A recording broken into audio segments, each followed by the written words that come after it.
So it's been about a week since the brand new editions of the James Bond books, published for the first time under the imprint of Fleming Publications, were launched. And let's look at how they've done. I think it's an interesting conversation to have. Stay tuned. Hi guys, it's me, and thank you for joining me. I'm going to have a quick swig. I wanted to talk to you tonight about the James Bond books, which is something we've talked about quite a lot, as you know. Last week was the launch, the official launch of the 70th anniversary editions of Ian Fleming's James Bond books, as republished, published for the first time under the imprint of Ian Fleming Publications. It's, regardless of what I'm going to talk about next, it's a moment to celebrate, because Ian Fleming's works were coming home to his family, to his estate. And they were able to finally use the power of self-publishing, independent publishing, to publish them the way they saw fit. Now, I don't agree with one particular choice they made, but I still think that's pretty cool. And they had an amazing event at the London Library. You had like Kim Sherwood there, you had Charlie Higson there, I think you had Anthony Horowitz there. I'm not sure, but you had the family speaking, reading. It was at the London Library, so they showed off like Ian Fleming's library card, which I thought was pretty cool. My grandfather's got a library card somewhere in there of roughly the same vintage. It was an amazing event, and I wish I could have been there. Oh, Mark O'Connell was there. I know, because he wrote some cool posts. So, yeah, it would have been an amazing event to go to. I, unfortunately, was not able to go because I'm completely nobody. I'm just some bloke living in New Jersey. So why would they invite me? There was one man who I think would have got an invite who didn't attend either. And that man is David Zaritsky from the Bond Experience. Now, he made a video about this, so I think it's a fair thing to talk about. When Ian Fleming Publications were about to launch the new 70th anniversary editions, as David describes in his video, I'll link to it down below, they reached out to him to see whether he wanted to be involved in it, and offered to sort of hand over For Your Eyes Only as like his Bond Experience book that he could talk about. And when he learned about the fact that Ian Fleming Publications had decided to make changes to the James Bond books, he declined that opportunity. Which I thought shows just such incredible integrity, because, yeah, David, like many other Bond fans, myself included, didn't want the books to be changed. I know that the estate of Ian Fleming did a sensitivity read through and made certain changes to make the books more acceptable to modern sensibilities, but David, like many other Bond fans, were like, just leave them be. Leave them be. The books are the books. And we've got new books by people like Kim Sherwood, where we can actually, bring in inclusion and diversity and explore different attitudes. But the original books, just leave them the hell alone. And I think it shows incredible integrity that David said, no, he didn't want to be involved with that. Because he could have been in London, quaffing champagne with Charlie Higson. But no, he decided that he didn't want to be involved in that or condone the estate of Ian Fleming changing Ian's words, and he did that because he understands Bond, and his followers, all his fans, people like me, understand Bond. And I think we would have felt betrayed by David if he'd have decided to publicize this book with the changes in it. And I do wish the estate of Ian Fleming had actually realized that David is like the canary in the coal mine when it comes to the changes that they made to the books. It's like, maybe they should have thought that the world's biggest Bond fan saying no to them because of this one thing that they were doing, maybe they should have rethought that thing. And it's really interesting because now we are after the fact. They didn't listen to David. They didn't listen to anyone else. I sent them a petition with 678 signatures on, didn't even get a response from them. And now we've got a week later, the books have been launched. And what has the reception been like? Well, I mean, that party that they had at the London Library looked amazing. They were handing out leaflets and flyers at Bond Street Station. There's a beautiful poster in Bond Street Station with like, look where it all began. But I think it's worth saying that the whole launch of these books has been marred by the decision that the estate of Ian Fleming made to edit Ian's words. If you go to, say, the official Ian Fleming's 007 Instagram account, where they've got these wonderful posts. They've got one from the party last week, and let's look at some of the comments there. First one from NY Law Dog: "You're not celebrating Ian Fleming's works if you feel the need to change his words." You've got, let's see, Marlowe Dong. They've got great names here. "Don't censor books." You've got W Patterson 3. "As far as you're concerned, Ian Fleming's original works are dead. Kiss, kiss, bang, bang." Every time you go and look at a different post, let me go and look at a different one. There's the picture of the poster in Bond Street Station. We've got one Hepcat says, "Shame on you for submitting to what is in early stages of censorship and book banning by those behind the New World Order." Okay, but still, that's part of everything that Bond and Fleming vehemently opposed. That part I agree with. Matt on the Water says, "Garbage bin emoji." Oh, they have a garbage bin emoji. "Save the money and buy the ones Fleming wrote and edited, not by some woke millennials." One Hepcat, who posted on the previous one, "I never buy any Fleming novels except for the ones that haven't been censored."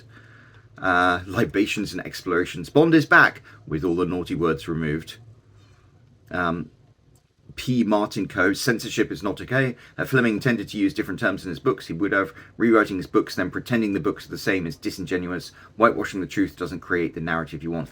I mean, the fact is, all of the comments on the official Ian Fleming Instagram accounts, well, not all of them, but like the vast majority of the comments are negative comments about the fact that the books have been edited.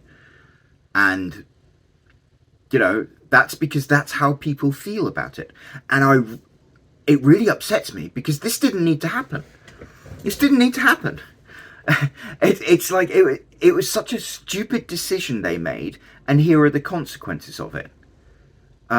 If they had just published the books unedited, not only could they have just, sailed under the radar by publishing the books unedited, they could have then had this thing where they said, "We know that the words of this book might be offensive to some, but we're going to publish it as is," with a little disclaimer in the beginning. And then people would have celebrated them. They'd have said, "Oh yeah, look at that. Ian Fleming Publications, an independent publishing house, they're sticking their middle finger up to Penguin and all of the other apologists who are like altering the words of Roald Dahl and stuff. They are standing for truth and literary integrity." They could have used that to make the impact of the launch of Ian Fleming's books even bigger and more impactful. And instead, they took the opposite approach. They went to the lowest common denominator, and they are now reaping the rewards of that. And it does not make me happy. It does not make me happy. I really wanted Ian Fleming Publications to be massively successful and to be able to do things like take a stand against pointless censorship. They could have been heroes. They ended up being losers. And it's really upsetting to me. And unfortunately, they don't care about the opinions of people like me, apparently. And it's really upsetting to me that they don't care about the opinions of people like David Zaritsky, who has thousands of followers. Maybe they should have just listened to the people who would pay money for their books, but they didn't. And how is that impacting them? Because, okay, yeah, you've got all these streams of complaints on their social media accounts. I don't think that's going away anytime soon. Like, as long as they keep touting these brand new 70th edition versions of the books, they're going to keep having people posting comments about how they shouldn't have been censored. So they kind of screwed themselves there. But how does it look in terms of book sales? So there again, we have the other problem, which is the fact that Ian Fleming Publications, these 70th anniversary editions, were only available in the UK. And they have versions available in America, but they're just, they're just fillers. I guess maybe it was a rights issue or something like that. Or maybe they just don't care about the American market, which is something we saw with Kim Sherwood's books.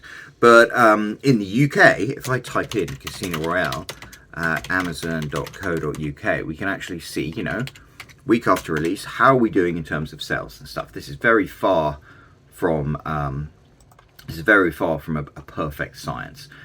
But if you go to, here we go, go to Ian Fleming's page and you click on Casino Royale, and you can see that this book is 22,028 in the Kindle store. So that means out of all the books that are sold on Amazon.co.uk, not globally, just the UK, there are 22,000 in the ranks for Casino Royale, the first book in this series. What does that mean? Because the book's in Kindle, it's not even in Kindle Unlimited. They're selling a few copies. If we look at the paperback version, where are they there? Okay. According to that, they are 4,907 in the book. So the paperback of Casino Royale is currently the 4,907th best-selling book in the UK. What does that mean? That is something I think I have a reasonable estimation of. That means across the UK through Amazon, they're selling about 25 copies a day of the paperback, and that doesn't count bookshops. So that's a guesstimation, and if they're putting physical copies in hundreds of bookshops across the UK, they probably are selling considerably more than that. But for what it's worth, on Amazon, they are selling about 25 paperbacks a day. And in terms of how many copies of the ebook they're selling, well, I'm selling considerably more. I have a number of books that are lower ranked in the Kindle ranks in America, not the UK. So it's difficult to sort of compare them. Although, yeah, there are only like 60 million potential consumers in the UK, and there are 360 million potential consumers in the United States. However, when it comes to ranking, it's not about how many copies you're selling. It's about how many copies in relation to how many copies other people's books are being sold. So, like, in terms of popularity, yeah, on a day-to-day basis, some schmuck in New Jersey, is selling considerably more digital copies of my books than Ian Fleming Publications are, of the books they just released last week. Which, I mean, asked me that a month ago. That's not a big deal, because these are books. Casino Royale is 70 years old. It's already sold millions of copies. Right now in the world, probably everybody who wants to read Casino Royale has already read it. So the only thing is, this is the big release week. This is like, for the first 6 weeks after release on Amazon, your book's got juice, and your book's like appearing places, and they've got the adverts in the Bond Street station, and everyone's been talking about it. So you'd think the books might be doing better than they are. Now, is that just because Ian Fleming Publications don't necessarily have the same sales strategies as I do? I mean, for me, I write romance books, kind of, even though like my best-selling romance book, which is selling about twice as many, so it's twice as high in the ranks. It's been out for 5 years, and so it's difficult to compare a romance book to like an Ian Fleming book. Romance books tend to sell more copies, but my book's 5 years old, and there's so much competition. They're churning new books out all the time. Whereas the James Bond books are by a well-renowned author and who everybody knows has existed for 70 years, and they just did a big marketing push. I don't know. All I would say is, very long story short, I could have cut this off about 5 minutes ago, is it's very clear that Ian Fleming Publications is not blowing the barn doors off with the re-release of the Ian Fleming books. And I have to wonder how much of that is an impact from them deciding to censor the words of Ian Fleming. And I think I honestly think it must have some kind of impact. That, I mean, maybe these books were never going to sell in massive quantities ever, because they're 70 years old, millions of copies have already been sold. But maybe it's because the people who would otherwise buy them instantly, no-brainer, people like me, are boycotting them, because we don't want to condone editing the words of an author who's passed away. We don't want to condone censoring these books. And I'm making the personal choice not to buy the new 70th anniversary editions, whereas You know, I was first in line to get a copy of Anthony Horowitz's new book. So it's a choice I'm making. I had 678 people who signed my petition who said they'd be making a similar choice.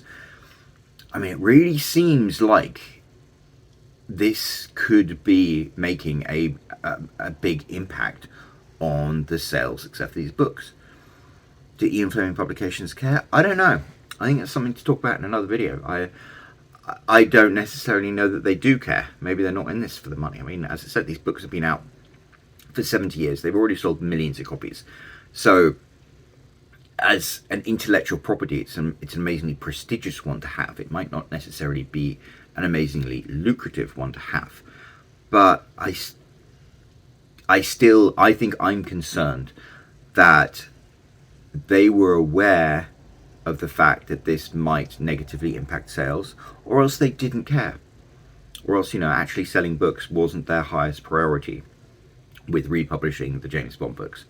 And that's where I start to get concerned. I'm like, at the end of the day, you know, you want to share these books with an audience who wants them, and there is an audience that wants them. And what they've managed to do is alienate their core consumers, while at the same time fail to expand their readership. It's a real duff move on their part, and it upsets me because they had plenty of warning that they shouldn't do this, and they ignored those warnings, and this is the repercussions of it. So there we go. I don't know, but it would be really interesting to actually have a conversation with Ian Fleming Publications and figure out why they made this choice. Why did they make this choice? And why did they just not show any type of backbone and actually stand up to things? Why did they just go for like the lowest common denominator option of editing these books to be sensitive? It's such a stupid decision. And as a result, what should be the triumphant launch of Ian Fleming Publications, an independent publisher, is now just like, meh. It was a nice cocktail party, but maybe that's what the estate of Ian Fleming are really interested in. Maybe they're more interested in having champagne receptions at the London Library with all of their friends than they are about actually giving millions of James Bond fans what they are asking for. And I think that's a topic of conversation for another day, but I think that's something it's worth discussing. I think it is, because I think Everything or Nothing, the company, the Eon that makes the James Bond films, I think they might be in the same situation where it's almost as if they have contempt for the fans. And I think Ian Fleming Publications have definitely shown that they had a kind of contempt for the fans, and it's kind of shown in how these books have been received. So, yeah. Hate to be the bearer of bad news, but there we go. What is it? We all make choices, but eventually it's our choices that make us. Anyway, cheers. I'll be back very soon with another video. And until then, keep the faith and don't buy those bloody books, okay? I'm Roland Hume. I've sold 67,000 copies of my books. If you want to find out how I did it, I've got the link right here you can click. And otherwise, don't forget to subscribe. I've got more videos coming soon. Thank you.